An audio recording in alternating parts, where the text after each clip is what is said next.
Bonjour à tous, bienvenue sur Les Numériques. Aujourd'hui, on va vous parler des nouveautés qui ont été annoncées au CES en termes de téléviseurs. Alors, on a quelques concepts, quelques produits finis. Le plus marquant, les choses qui ont marqué le plus au CES, c'est les téléviseurs transparents OLED de chez LG Display qui ont vraiment fait le buzz.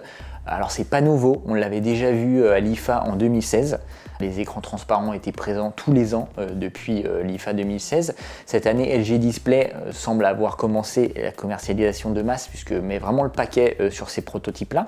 Il présente un espèce de meuble roulant qu'on va déplacer dans la chambre et en appuyant sur un bouton, on a un écran transparent qui va sortir du meuble et c'est un téléviseur transparent. Par rapport à un téléviseur pas transparent, dans cette situation-là, on ne voit pas vraiment l'intérêt. Par contre, on peut voir ce qui se passe derrière la chambre, mais franchement, ça n'a pas vraiment d'intérêt. Ça reste tout de même impressionnant. Ils ont un deuxième concept plus intéressant qui est un téléviseur comme ça monté dans un restaurant. Le téléviseur va venir servir de vitre en fait en protection sanitaire, on va dire en période de crise sanitaire. Ça protège des clients et en même temps ça crée un menu un peu interactif et ils ont un deuxième écran OLED en bandeau tactile pour commander. Donc ça c'est plus rigolo. Il faut savoir que ces écrans sont déjà disponibles sur le marché, sont vendus par la division Pro d'LG sur le terme LG Signage et ça vaut environ 24 000 € pour un modèle 55 pouces transparent qui est limité à une définition Full HD. Pourquoi en Full HD? Parce qu'en fait ça laisse assez d'espace entre les pixels pour laisser passer la lumière. Ça serait très compliqué de faire un écran transparent 4K parce qu'il y aurait trop de pixels donc on ne verrait pas à travers. Voilà pour la partie transparent. Ils ont montré aussi un autre concept de téléviseur incurvable donc on avait également vu l'an dernier au CES. Il suffit d'appuyer sur un bouton et le téléviseur va venir se replier un peu sur lui-même avec un rayon de courbure d'1 mètre qui est quand même assez court pour améliorer l'immersion essentiellement pour les jeux vidéo. Pour le cinéma ça ne sert pas à grand chose. Pour les jeux vidéo ça peut être vraiment sympa. Après est-ce que là ils sortiront ou pas? En tout cas c'est un concept plutôt intéressant. La grosse nouveauté, la grosse sensation au CES, c'est les mini LED qui sont un peu partout. Alors attention, les mini LED, ce ne sont pas les micro LED, c'est vraiment un système de rétroéclairage qui va venir remplacer les systèmes full LED classiques qu'on trouve dans les téléviseurs. Sauf que les LED sont plus petites et on espère en avoir plus derrière le panneau LCD du téléviseur. Donc avoir plus de zones de rétroéclairage afin d'augmenter la luminosité et de réduire le blooming, donc cet effet de halo qu'il y a autour des sous-titres par exemple qu'on va voir, on a un espèce de halo autour, donc ça va être réduit on espère au minimum et ça va être chez LG, ça va être chez Samsung avec une série Neo QLED, donc ça sera les QLED très haut de gamme donc qui sont équipés de rétroéclairage mini LED et il y aura aussi TCL qui pourrait un peu surprendre son monde parce qu'ils ont prévu d'équiper leur téléviseur C825, donc c'est un téléviseur de milieu de gamme avec du mini LED, donc ça pourrait être abordable et là ça va être intéressant sur ces modèles là. On va pouvoir voir une véritable différence. Ça va être compliqué d'aller concurrencer l'OLED encore qui va garder je pense une suprématie en termes de qualité d'image, mais c'est toujours sympa.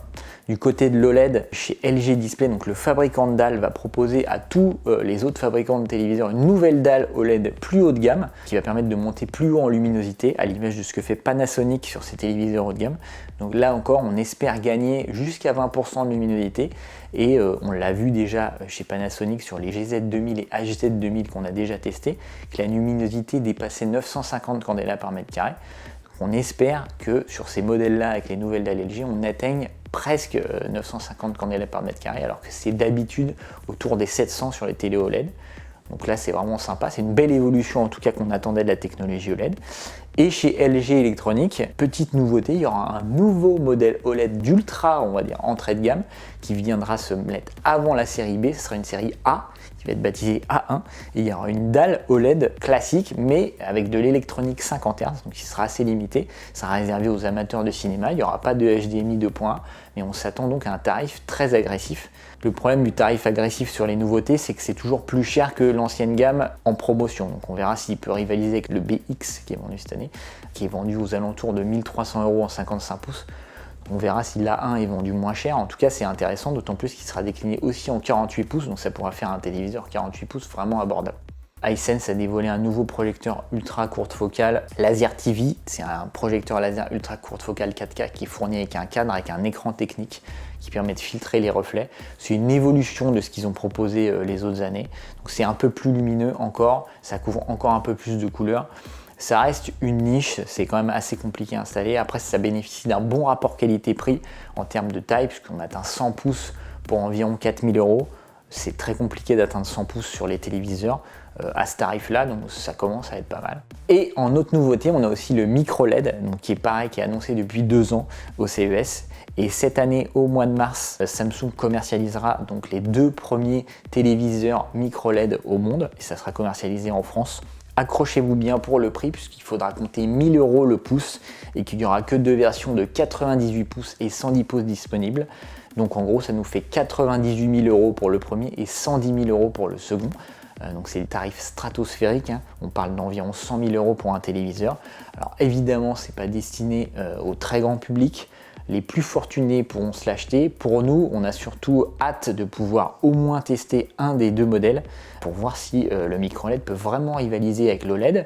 On s'attend à surtout une luminosité supérieure à l'OLED, une meilleure durée de vie, ça on ne pourra pas le mesurer malheureusement, mais bon, on pourra en tout cas évaluer la qualité de l'image pour savoir s'ils sont au niveau de l'OLED. Et enfin, des contrastes infinis, puisque c'est équivalent à l'OLED, chaque pixel peut s'allumer. C'est vraiment une technologie d'avenir qu'on attend impatiemment. On attend de voir aussi les petits défauts, parce qu'il y en a toujours quand c'est de la mise en production. Sur le papier tout est rose, mais en mise en production c'est toujours une autre histoire. Donc on attend vraiment le mois de mars pour vraiment les premiers micro LED de grand public en France. Voilà pour cette année 2021 qui s'annonce plutôt pas mal quand même, avec un peu de mini LED en rétroéclairage au niveau des téléviseurs, l'arrivée du micro LED et de l'OLED qu'augmente en luminosité, donc c'est plutôt une année intéressante. On vous retrouve bientôt sur les numériques pour une autre vidéo.